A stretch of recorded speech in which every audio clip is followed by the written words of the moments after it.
Bienvenido, Gustavo. Yo soy Paula Carelo, presidenta del Instituto de Derecho Migratorio y Derecho al Refugio del Colegio de Abogados de Rosario. Hoy estaremos abordando la temática de trata de personas y crimen organizado.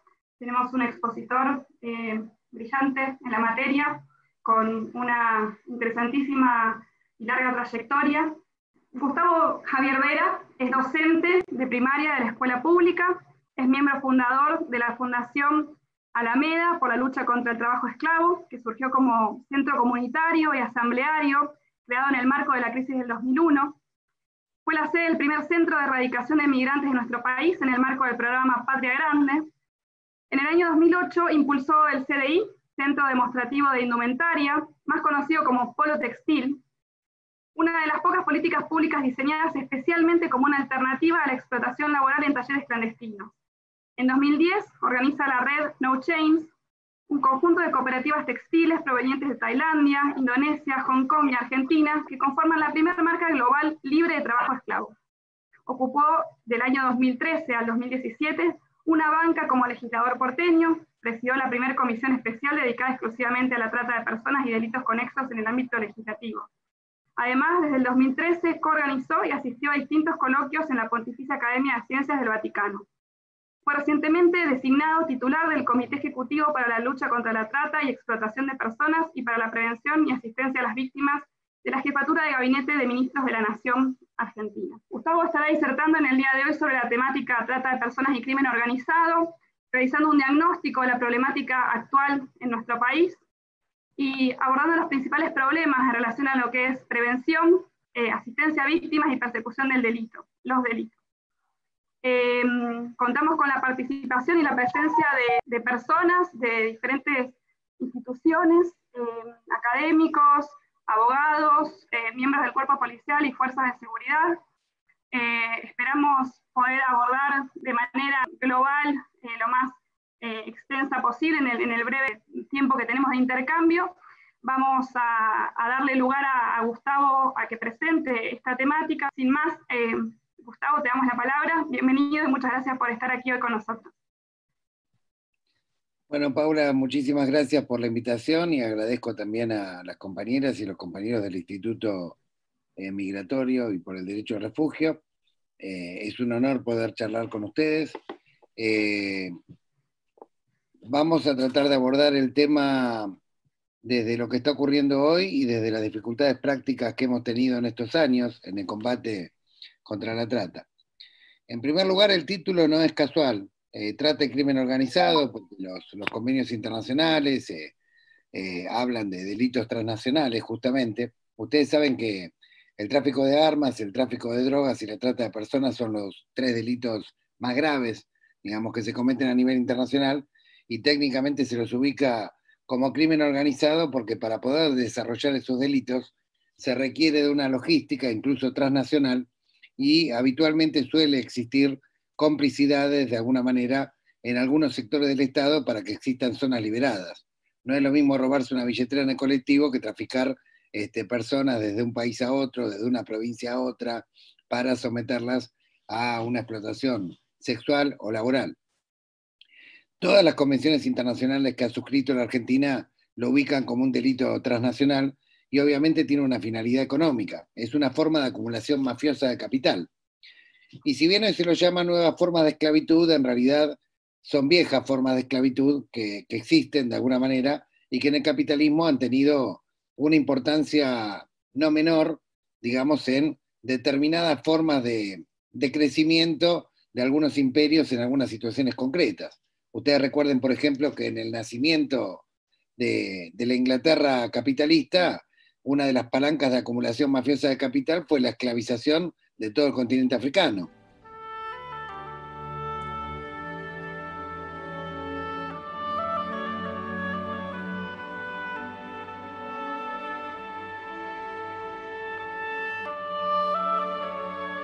O ustedes recuerden, por ejemplo, que en el crecimiento y desarrollo de la próspera Europa hubo 500 años de servidumbre, mita, yacanaconajo, y en fin, prácticas de alguna manera de explotación salvaje a los pueblos originarios de nuestra América Latina, que incluso los propios jesuitas habían denunciado, y por ello, cuando trataron de alguna manera de confraternizar, fueron expulsados en 1776. Por lo tanto, hemos encontrado también de alguna manera en gran escala estas formas cuando fue la caída de la Unión Soviética y de los estados que estaban asociados de alguna manera a la Unión Soviética, donde también hubo un crecimiento exponencial del tráfico de armas, el tráfico de personas, el tráfico de drogas, es decir, de formas de acumulación mafiosa de capital cuando se generó la transición entre estos estados. Por lo tanto, cuando hablamos de este tipo de delitos, tenemos que entender que son formas de acumulación mafiosa de capital, graves violaciones a los derechos humanos que tendrían que ser imprescriptibles, porque dañan gravemente la libertad, la dignidad y la vida de las personas. Y en nuestra vasta experiencia, y digo vasta experiencia porque hemos entrado en los campos rurales donde había trabajo esclavo, hemos entrado dentro de los prostíbulos, hemos entrado dentro de los talleres clandestinos, y somos querellantes en decenas y decenas de causas por todo el país. Hemos denunciado más de 3.000 prostíbulos, más de 2.500 talleres clandestinos, decenas de empresas que utilizaban trabajo esclavo y rural.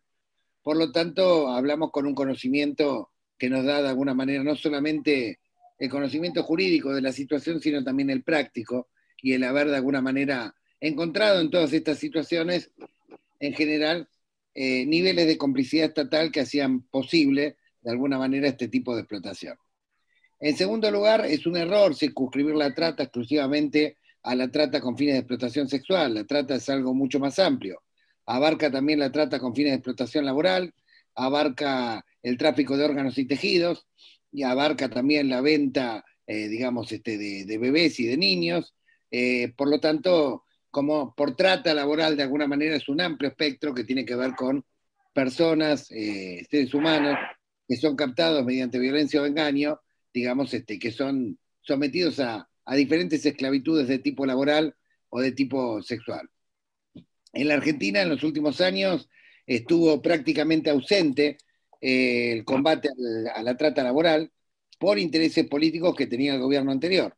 Hay que recordar que la empresa Chiqui, a la cual pertenece Julián Aguada, fue denunciada sucesivas veces por utilizar talleres clandestinos con trabajo esclavo, y no fue denunciada solamente por la Alameda, fue denunciada por el propio gobierno de la ciudad cuando estaba Tellerman como jefe de gobierno, fue denunciado por la Defensoría del Pueblo. Por lo tanto, hubo muchos elementos probatorios que mostraban de alguna manera la complicidad de la familia Aguada con la esclavitud laboral, al menos en el ámbito de los talleres clandestinos. También está probada la situación de trata, de proxenetismo de Raúl Martins. Ustedes recordarán, Raúl Martins fue denunciado por su hija, Lorena Martins. Después nosotros nos hicimos cargo de la querella. En este momento, hace poquitos meses, Raúl Martins fue detenido en México, está a punto de ser extraditado a la Argentina. Esa va a ser una causa muy importante porque Raúl Martins era socio de Conde, Gabriel Conde y de Luis Conde. Y hay que recordar que cuando Macri lanza su primer fórmula en Boca, lo hizo en un prostíbulo llamado Shampoo, cuyo titular era Gabriel y Luis Conde. Ese prostíbulo fue cerrado por explotación sexual de menores en una investigación que se hizo en el año 99. Luis Conde ya había muerto, Gabriel Conde, el hijo, se profugó a México y desde allí operó con Raúl Martín, que era un ex agente de la CIDE, que también tenía estrechas vinculaciones con amplios sectores del poder político, policial y judicial. Por lo tanto, conocemos bien y no nos extraña, digamos, que en el pasado, de alguna manera en los años recientes, prácticamente todo lo que tenía que ver con el combate a la trata con fines de explotación laboral había sido abandonado porque se había disuelto un organismo inspectivo que era clave, que era el Renatea, porque se había rebajado al Ministerio de Trabajo a la categoría de Secretaría de Trabajo, y por lo tanto todo lo que ocurría en el campo era zona liberada.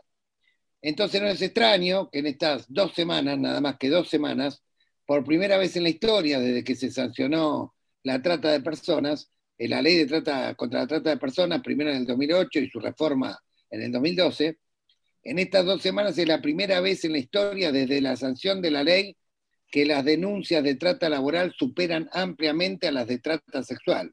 Y no porque las de trata sexual se hayan reducido, sino porque se han comenzado a poner al descubierto todo el infierno que ocurría con respecto a la trata laboral. Concretamente en esta semana, digo, para empezar de temas que están ocurriendo en medio de la cuarentena y en medio de la pandemia, fueron rescatados 30 hacheros chaqueños que estaban siendo explotados por la empresa Vía Bariloche, 12 trabajadores cosecheros que provenían de Andresito, Misiones, y que estaban siendo explotados por la empresa Valle Manzano, alrededor de 15 trabajadores en la floricultura que eran oriundos de Tartagal y que habían sido traídos para ser explotados en Florencio Varela. Hoy intervino justamente la Fiscalía Federal y la Oficina de Rescate. Bueno, estos son los últimos casos, hubo muchísimos más, y en todos los casos lo que había quedado al descubierto durante esta cuarentena es que los llamados trabajadores golondrinas, que en realidad son víctimas de trata y de trabajo forzoso, habían sido dejados completamente a la deriva por sus propios esclavistas que ni siquiera le querían garantizar la posilga donde vivían, ¿sí? Entonces, frente a esta situación de desesperación, varias víctimas se animaron a hablar. Nosotros tenemos un estrecho contacto con organizaciones rurales de base y por lo tanto fue bastante sencillo, de alguna manera, rápidamente intervenir con la Fiscalía Antitrata y con los juzgados federales respectivos. Y esto es una caja de Pandora que se ha abierto, donde va a haber miles de casos de este tipo que van a empezar de alguna manera a verse claramente a partir de la reconstitución del Ministerio de Trabajo como tal y a partir de una acción más decidida del comité en combatir de alguna manera toda forma de esclavitud, no solamente la sexual, sino también la laboral, que ha sido claramente de alguna manera dejada de lado para encubrir la responsabilidad de las marcas de ropa, de grandes productores de campo, que utilizan este tipo de prácticas. En todas las denuncias que hubo en esta semana, el denominador era común: gente, personas, mujeres y hombres que estaban en pueblos donde hay altos niveles de vulnerabilidad, habían sido traídos mediante promesas de pago, vivienda y alimentación. La realidad demostró que en todos los casos trabajaban 15, 16 horas ininterrumpidamente, que no estaban registrados, que se les pagaban salarios, si se lo puede llamar salarios, en negro, de 10.000 a 15.000 pesos en el mejor de los casos, que vivían en posilgas realmente inhumanas, totalmente inhumanas, sin calefacción, sin agua caliente, que no se les proveía ni ropa de trabajo ni comida, que inclusive cuando comenzó la cuarentena no tuvieron ningún elemento de protección. Y bueno, y en esta situación se encuentran una cantidad muy importante de trabajadores golondrinas que han sido totalmente abandonados por los esclavistas después de que los redujeron a la servidumbre de una manera muy significativa. ¿Por qué comienzo por estos elementos de la actualidad? Porque tal vez viendo ejemplos concretos ustedes van a ver qué diferencia hay entre lo que dice la ley y lo que efectivamente ocurre de alguna manera en la realidad. La ley dice que tenemos que garantizar concretamente la contención y la protección de estas víctimas, ¿sí? En primera instancia a través del Ministerio de Justicia, mediante la Oficina de Rescate o el Programa de Protección de Testigos. Hay un ruido ahí de un micrófono. Luego nos dice que una vez terminada la etapa de contención judicial de las víctimas, ya sea a través de los refugios de la Oficina de Rescate o ya sea a través del Programa de Protección de Testigos, pasaría de alguna manera esta víctima a ser asistida en el trabajo de reinserción social por la CENAF, que depende del Ministerio de Desarrollo Social, y por los llamados puntos focales que existen en cada provincia y que tendrían que estar articulados con la CENAF. Esto es lo que dice la teoría, ¿sí? En la práctica esto no ocurre. Lo cierto es que no tenemos un programa específico para víctimas de trata. Lo que hay son programas prestados para otras poblaciones vulnerables, pero que no se adecúan a las víctimas de trata. Por ejemplo, el potencial trabajo, por ejemplo, algunos programas de capacitación del Ministerio de Trabajo, por ejemplo, ahora el IFE, en fin. Y encontramos dificultades lógicas para que ni siquiera se hagan efectivos estos programas porque no hay residencia permanente de las víctimas, porque son víctimas de trata, por lo tanto hay problemas con el alta en el ANSES. Tienen un quil provisorio, el Ministerio de Trabajo habitualmente no habilita cuando hay quil provisorio, bueno, en fin. Ni siquiera los pocos y precarios programas que hoy existen, que no son para víctimas de trata, insisto, son prestados de otros ministerios, sirven de alguna manera para contener, digamos, a las víctimas. Y está faltando, obviamente, un gran tema que está planteado en las leyes y en las convenciones internacionales, que es el acceso a la vivienda y el acceso al trabajo. El acceso a un trabajo digno, el derecho a un trabajo digno y el derecho a la vivienda. La estadística que presenta la Protex, la Fiscalía Antitrata, que es la que más fuertemente y consecuentemente trabaja estos temas, indica que año tras año, desde la sanción de la ley, el 80% de las víctimas no recibe asistencia, ya sea porque la rechaza, porque es una asistencia sumamente precaria y con muchas complejidades burocráticas, y no ofrece ni casa ni trabajo, o ya sea de alguna manera porque directamente se le pretendió dar esa asistencia y después se fue perdiendo en algún trámite burocrático en el camino. Y esto afecta, de alguna manera, el derecho que tienen las víctimas de que sean asistidas y reparadas por parte del Estado, con un trabajo digno, con un acceso a la vivienda, y convierta a esta víctima, la vuelve a revictimizar. Pero además hay otro problema que está vinculado a la persecución. Las víctimas, al ver que no existe de alguna manera ningún panorama claro respecto a la asistencia, obviamente declaran mucho menos de lo que podrían declarar. Por lo tanto, en las causas judiciales nos quedamos de alguna manera rondando alrededor de la superficie de la cuestión de la explotación. Digo, uno de los graves problemas que tenemos, y que es un problema que existe en muchos países y que solamente Francia o los países escandinavos empezaron de alguna manera a tomarlo más integralmente, tiene que ver con la asistencia específica concretamente a las víctimas de trata y garantizar de alguna manera que tengan un acceso pleno al trabajo y la vivienda. El otro problema que tenemos lo tenemos en la otra punta del iceberg, que tiene que ver con la persecución. Y claramente, si ustedes se fijan en las causas judiciales que ha habido por trata en la Argentina, salvo el caso Martins, ¿sí?, prácticamente en todas las causas se termina circunscribiendo a los perejiles. O sea, concretamente, si se investigan talleres clandestinos que trabajaban para una marca, se borran los rastros de la responsabilidad solidaria que tiene esa marca y la responsabilidad penal, inclusive, que tiene esa marca respecto a esos talleres. Lo mismo pasa en el campo, donde muchas situaciones de trabajo esclavo aparecen disfrazadas bajo la forma de falsas cooperativas.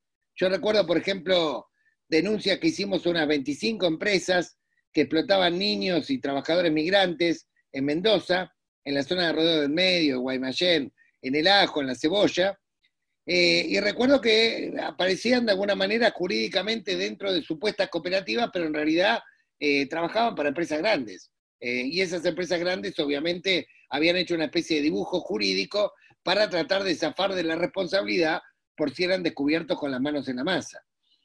Y no hay mucho interés tampoco en los jueces en investigar claramente estos temas, en muchos jueces. En general se circunscribe porque se circunscribe el objeto concretamente a el explotador inmediato, sea el proxeneta en el prostíbulo, sea el tallerista en el dueño del taller, o sea el capataz concretamente en el lugar de explotación rural.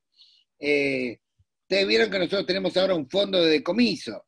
Bueno, el fondo de decomiso es billutería, claramente, porque no se ha seguido la ruta del dinero. Y seguir la ruta del dinero es concretamente investigar el lavado de dinero, es investigar a dónde van esa enorme cantidad de fondos económicos que obviamente se van reciclando. Y en este sentido, aquellos países que tienen leyes para investigar a fondo, como en el caso de Suecia o en el caso de Italia con las leyes de Manipulite, se ha llegado inclusive a incautar bancos, se ha llegado a incautar a empresas perfectamente registradas que en realidad se había logrado probar que tenían una vinculación tercerizada con elementos, con lugares, digamos, de esclavitud. Se ha llegado de alguna manera a procesar jueces, fiscales, políticos, miembros de fuerzas de seguridad que aparecían fuertemente vinculados o asociados de manera mafiosa, concretamente a estos lugares de explotación. Entonces, en la medida en que no sigamos la ruta del dinero y en la medida en que no le demos asistencia plena a las víctimas, vamos a estar girando el círculo, ¿sí?, detectando los problemas, pero no resolviéndolos de fondo, concretamente. Y eso es uno de los temas que nosotros nos queremos comprometer a a desarrollar, porque lo hacíamos desde la sociedad civil y con más razón ahora, con la responsabilidad de coordinar la acción de los 5 ministerios que tienen competencia en la lucha contra la trata y en la asistencia a las víctimas. Estamos convencidos que si las víctimas ven un camino claro por parte del Estado de la reparación, van a colaborar plenamente en las causas judiciales y esto va a enriquecer muchísimo la posibilidad de seguir la ruta del dinero. Pensamos que hay organismos que se tienen que involucrar orgánicamente dentro del comité ejecutivo, por ejemplo la UIF y la FIP, es decir, no se puede de alguna manera abordar solamente la cuestión de la persecución de la trata con el Ministerio de Justicia y el de Seguridad. También es importante que estos organismos que siguen de alguna manera la ruta financiera, la ruta económica, rápidamente articulen, porque la idea es llegar de alguna manera a cuáles son los verdaderos jefes de las mafias, que habitualmente no es el capataz, o no es el proxeneta, o no es el tallerista. Habitualmente son de guante blanco, lavan dinero, tienen bancos, tienen empresas, financian campañas, en fin, infectan de alguna manera a la sociedad con ese dinero sucio obtenido de la explotación. Entonces, cuando empecemos realmente a seguir la ruta del dinero, entonces el fondo de decomiso se va a convertir en algo interesante, porque vamos a estar incautando una enorme cantidad de dinero que va a servir para reparar a las víctimas plenamente sin poner un peso del Estado, que esta es la idea. La idea es que el Estado de alguna manera genere mecanismos mediante los cuales sean los explotadores los que tengan que reparar concretamente el daño que se le ha hecho a las víctimas como corresponde.